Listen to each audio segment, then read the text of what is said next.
You're kind of in this stasis, like a Walt Disney-style cryogenically frozen home life where you're each going through the motions and you're holding fort even though you know your relationship is dead and unlikely to be revived.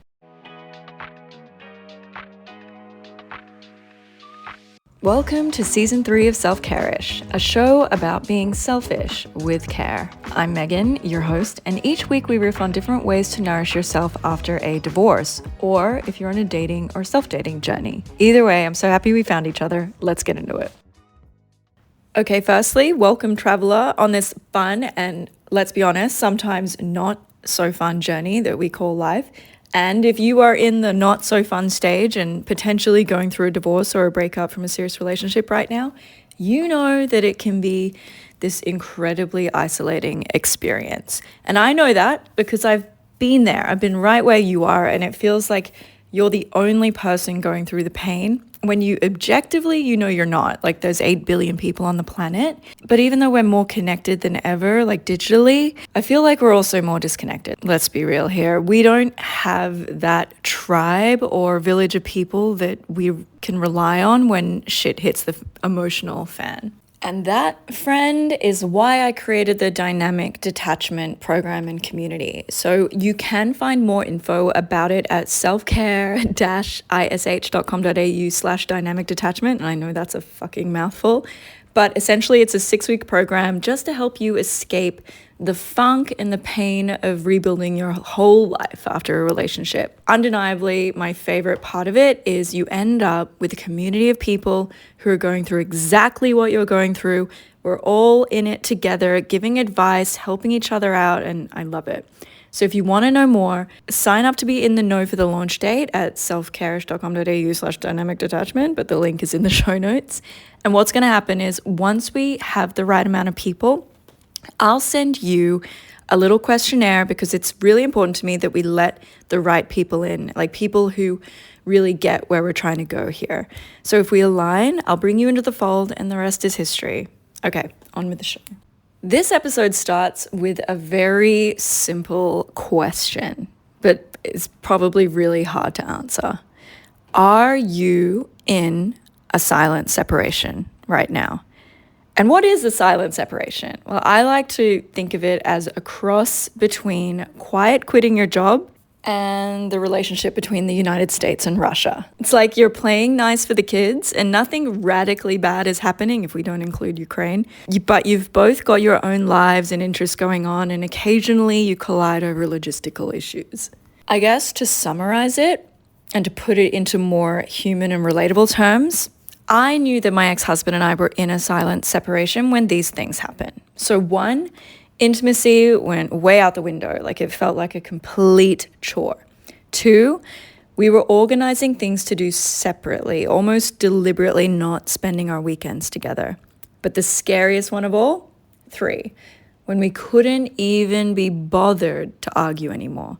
Like, I just did my thing and he did his thing, and we would live in the same house. Like, we were just ostensibly completely disengaging from the romantic side of the relationship.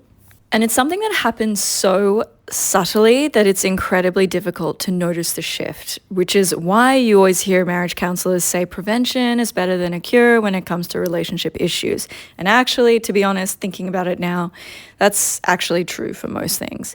You get married and everything is cute and romantic, but then you have kids and the priorities dramatically shift, which is important and good when you have kids. They do need to be the priority. But as we all know, it usually means your relationship takes a back seat.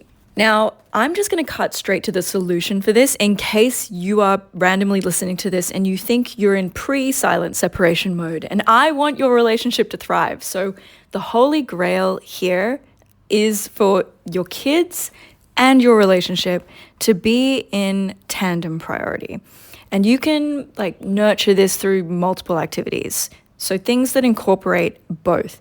So I guess if you have a baby, you might go for a romantic weekend picnic with the baby in tow. Freaking adorable, right? Or if the kids are older, you might have fun with it and challenge the kids to pretend the kitchen is their own restaurant and they cook you guys dinner complete with a menu and napkin service and stuff like that.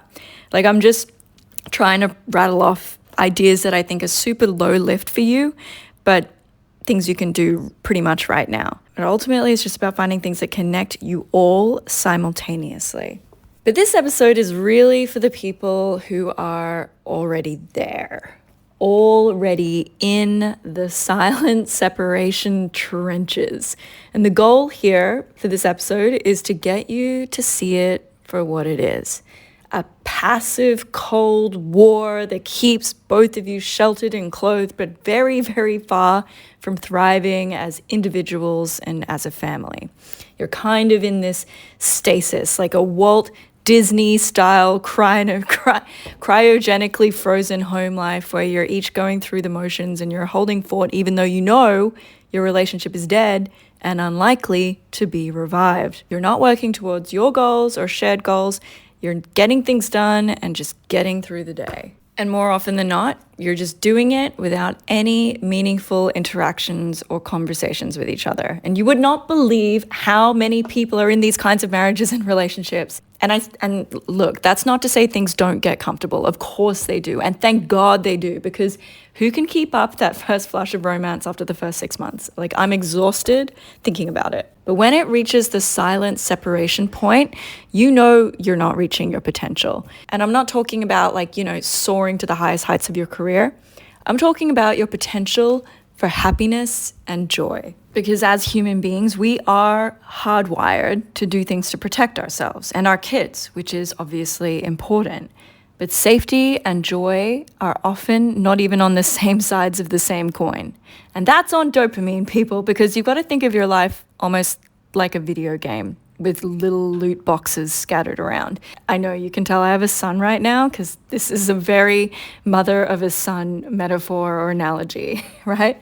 So the safe thing to do is to not try to level up or explore. You just mill around. But the game actually rewards you when you go down a new path or find something new to open up. You get a little dopamine hit, but it required a little bit of controlled risk to find out. But that's a very low stakes example. Your family and your relationships and the safety of your children are not a game. It's serious, which is why I do not blame you if you're in a silent separation right now and you're just thinking, I'll just hold on until the kids are in daycare, or I'll just hold on until the kids are through school, or I'll just hold on until they move out. I know you're trying to be the best goddamn parent you can be.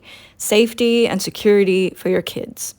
The question I ask then is, what is the risk to your humanity and soul as a human being? And this actually really nicely comes back to why I called the show Self-Care-ish. Because as a parent or someone in a long-term relationship, it can be viewed as selfish to make a painful decision that involves you choosing yourself. But I think it's also a radical act of self-care, because you're giving yourself the opportunity to bank on yourself again and give yourself a sense of freedom again. And who knows what loot boxes life has in store for you once you decide to get out of the sandbox. And don't you love that feeling when you bring a metaphor home like that? But if you're still listening and wondering if any of this applies to you, I'm going to take a beat, and when I come back, I will spell out a few more examples of what a silent separation looks like.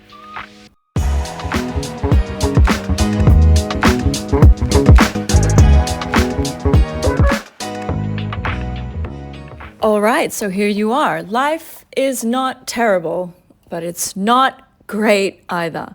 And you have that gnawing feeling in your stomach that you mostly try to ignore, but every now and then it rears its ugly head and forces you to answer the question, is this it? And it usually pops up when you realize that, one, future planning as a couple has completely gone out the window. So in what we would consider a healthy relationship, you and your partner would make plans for the future together, whether it's like your long-term goals or where you want your career to go, or shared dreams where you want to buy property one day.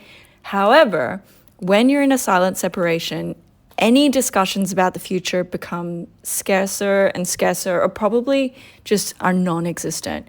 You probably are avoiding making commitments or planning ahead, and really it's your brain subconsciously demonstrating your lack of hope in the longevity of your relationship. I know for me, I would often look into the future and I just didn't feel a sense of optimism. I actually honestly felt a sense of hopelessness. And this is not to say that my ex was a terrible person. He is a great person.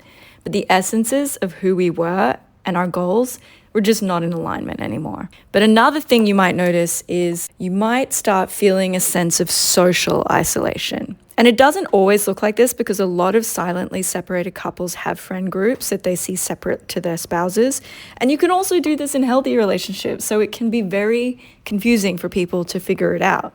Is this healthy? Is this unhealthy? I get it. But with a silent separation, you and your partner might withdraw from shared social circles. So you might prefer to spend time alone or with other friends without your partner there. And what this isolation does is it just exacerbates sense of loneliness and disconnection you have with your partner. And ultimately, you run out of opportunities to bond because you're rarely in the same house together at the same time. And the final example is subtle, but probably the most meaningful. And that is just straight up emotional disconnection. So in the beginning, you probably confided in your partner a lot. Like they were your main sounding board, for any issues you're having in life.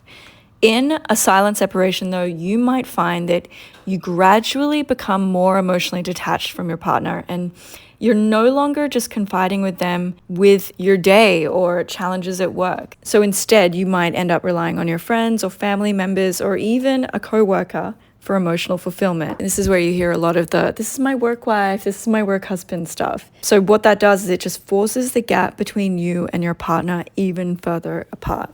Now, I want to caveat here that these things happen in all relationships at different times. Work pressures spring up, we all lose steam on prioritizing romance, and I think that's where a lot of people get stuck. We tell ourselves, this is just a phase. It is a temporary, rocky stage, and I hope it is for you if you're in it right now, I really do. But if you feel the phase is lasting longer than, say, 2 months or 6 months, it might be time to take a macro view on your relationship and just ask yourself, is this what I pictured my dream marriage would look like? And if not, how can I fix it? Or am I in a silent separation and am I trying to delay the inevitable?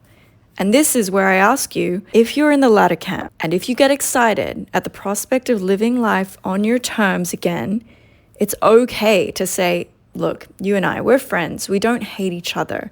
Maybe it's time we gave each other the room to live separately and explore life, but still have a great relationship as co-parents. It is possible to do that. And if you feel like you can't do that, well, that is where we get into strategies on how to make your life the best it can be while you're in a silent separation, which I think is totally possible too, although probably not as fun. We cover all of that in the dynamic detachment program I talked about at the start of the show. Essentially, though, what we'll cover are things that are tailored to people who are going through a breakup, but honestly, I think they will just help anyone in life. And the link is in the show notes, so be sure to check it out. And I will be back next week with a great interview for you. So I'll see you then.